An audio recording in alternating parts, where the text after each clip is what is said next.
Glad to have you back. Nigeria's trade surplus has declined by a whopping 99.7%, raising serious concerns about the state of the nation's economy. This significant drop comes alongside a surge as imports to a 16-year high, placing a significant strain on the country's foreign reserves.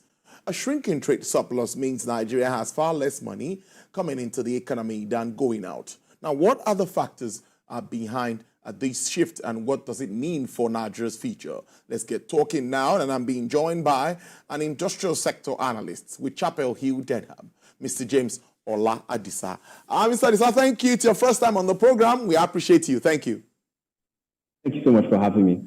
Indeed, I think you make us understand more what this report means, because, you know, for us, we're journalists here. We're good at asking the questions, and we want Nigerians to understand what it means. What does it mean when there's a shrink in surplus as imports now hit a 16-year high? We know that I think we're importing too much, but take it away. Let us understand this. All right. So, the direct answer to the question would be, it means we're importing a lot more than we are exporting. And that has caused a shrink in, the trade surplus or trade balance. And, if you look at the numbers, you would see that imports rose by about 40% in Naira terms, and we saw exports rise by about 34%. So clearly, we saw a faster rise in imports than in exports. I think the true picture of our trade data is clear if we look at these numbers in dollar terms. So if you convert our total trade in dollar terms, you would see that there was a decline indeed for total trade by about 7.5%. And this was primarily driven by a drop in exports by about 9%. Right? And this can simply be explained by the 22% moderation that we saw in crude oil prices globally. And we also saw a decline in imports by about 5%. I know this is also expected, given that in 2023, Nigeria suffered a devaluation. And as such, we would expect that imports will be much more expensive moving forward, and exports will be cheaper. And as such, we saw a decline in our exports numbers and our imports numbers. And that led to a 7.5% drop in our total trade. And so I think that sort of paints a clear picture of how we saw a contraction in our trade balance. So a trade surplus of around 44 billion naira. Well, interestingly, I'm looking at this figure again, more into it, and total trade is 71.9 trillion naira. That's total trade. And imports are 35.9, export 36 trillion. Do you see this surplus reversing in Q1 of 2024? We would have to think about the things that we export. We export crude oil, right? And we've seen that our production numbers have been improving. They are not where they could have been. Yeah. In pre-COVID years, we were doing around 2 million barrels per day. As of January 2024, we're doing about 1.4 million barrels per day. So really, our major source of export earnings, dwindles. I'm talking about crude oil, right? So for us to see an improvement in exports in Q1 2024, we would have to see, or would have to do a lot more in trying to ramp up our production of crude oil. And in doing that, we would see much more FX inflows into the country. Moving on, also, that report states that the imports were of tanks and other armored fighting vehicles. That's about 5.06 trillion naira. So that is why I'm thinking that if this changes, maybe anything could change. Of course, I'll add that. How does this also affect our FX market? Okay, so just for clarity, the export, right, of armored tanks and vehicles was for Q4 2023. If you look at the entire year, you look at all the products that we exported, you would now find out that crude oil was actually the largest portion of our exports, around 82%, and natural gas at around 9%, right? So imported vehicles, armored vehicles, was just for Q4.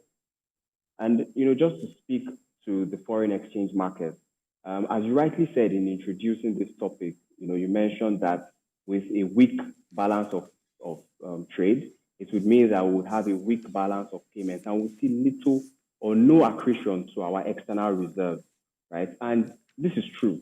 If you look at the review period 2023, what you'll find out is that our external reserves has dropped to around $32.9 billion.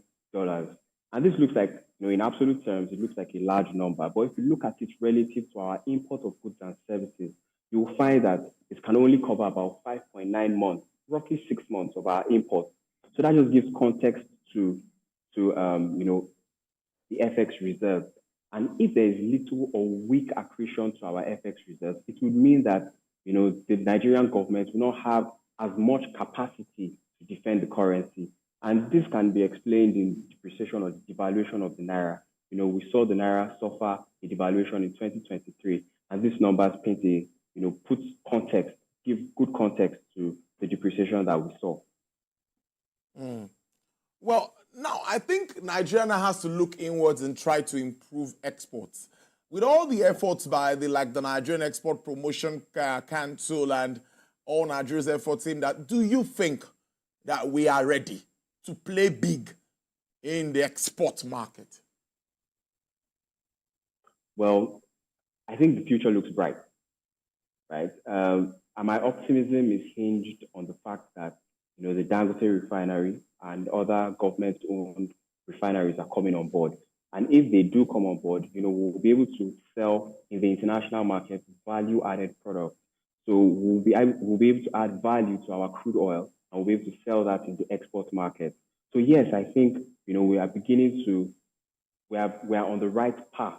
That's the best way to put it. We're on the right path to playing big in the international market.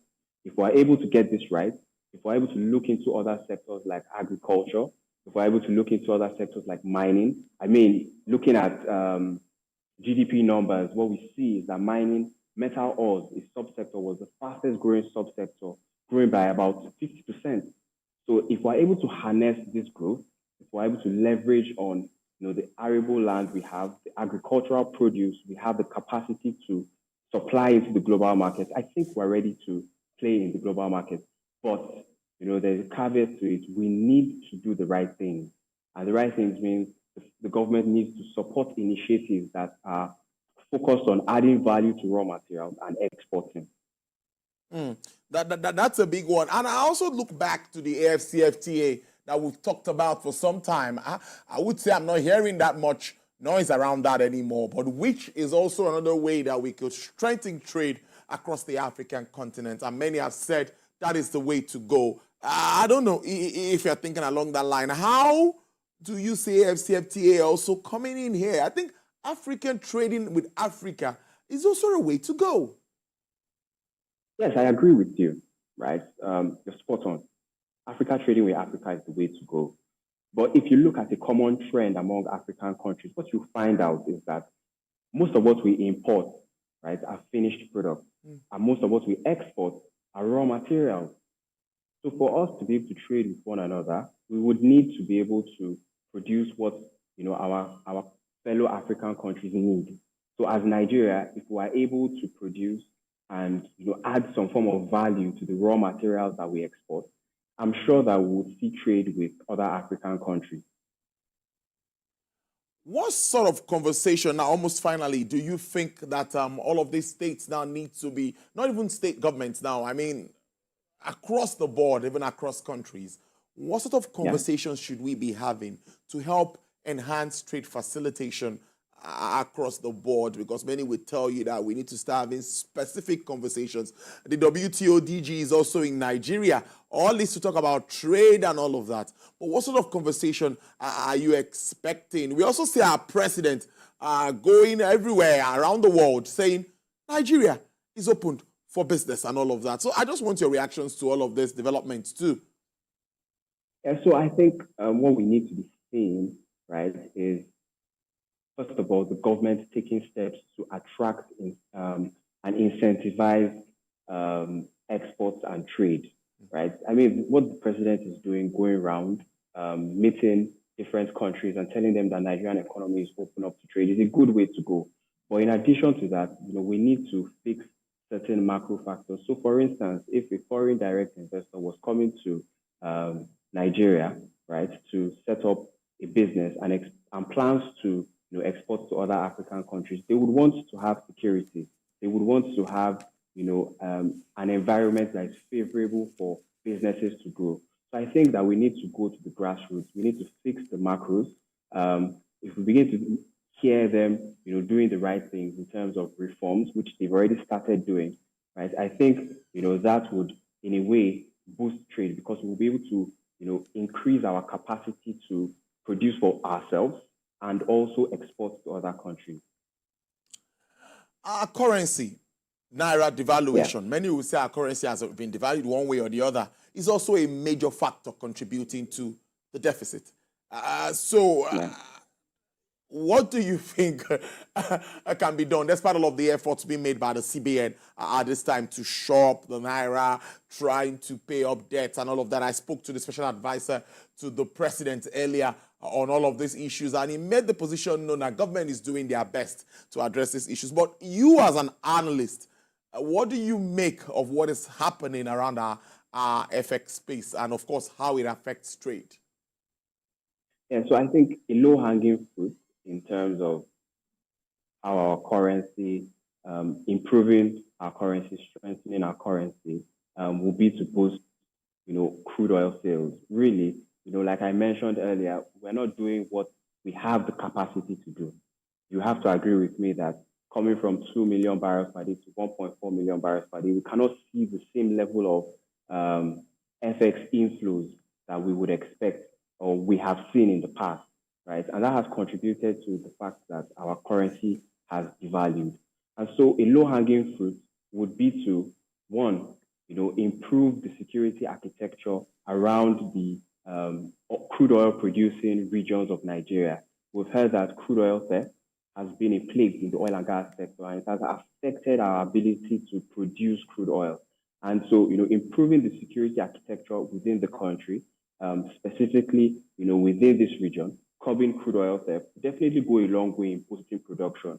The second thing, would be to attract investors into the oil and gas space. We've seen that our rig count has gone from around 25 active oil rigs to around 15 active oil rigs, and so has our production dwindled. And, for us to be able to get back to that level, to those glorious days, we would need to attract more investment. We would need to offer more incentives to see, investors coming to invest in the oil and gas space. And I must say that some of the pending deals, which would signal to the market that, the government is serious about investing in the oil and gas space, have to be given a closer look. We have to see, we have to see the government doing a lot more in terms of making those deals happen. And if they do happen, I'm sure that, it will signal to investors that, the government is ready to take in investors, the government is ready to take in investment into the oil and gas sector. And that would do a world of good in boosting our crude oil production. And I'm sure that, if we're able to ramp up crude oil production to around 2 million barrels per day, given that the NNPC now remits FX to the CBN, we will be able to see much more FX supply. And in the long term, we need to diversify our export earnings. So we can't rely solely on crude oil or the sale of crude oil. We need to be able to diversify. We need to diversify our export. Hello? Go ahead, you're there, you're live. Yeah, so we need to diversify our export earnings such that, we would see other sectors play a crucial role in driving in FX inflows into the country. I think that would do a world of good to our currency and to strengthen it. Brilliant submissions there, I must say. I've been speaking to Mr. James Ola Adisa. It's his first time on the show, industrial sector analyst with Chapel Hill, Denham. We really appreciate this. Thank you. We hope to have you join us again on the show. Thank you so much for having me.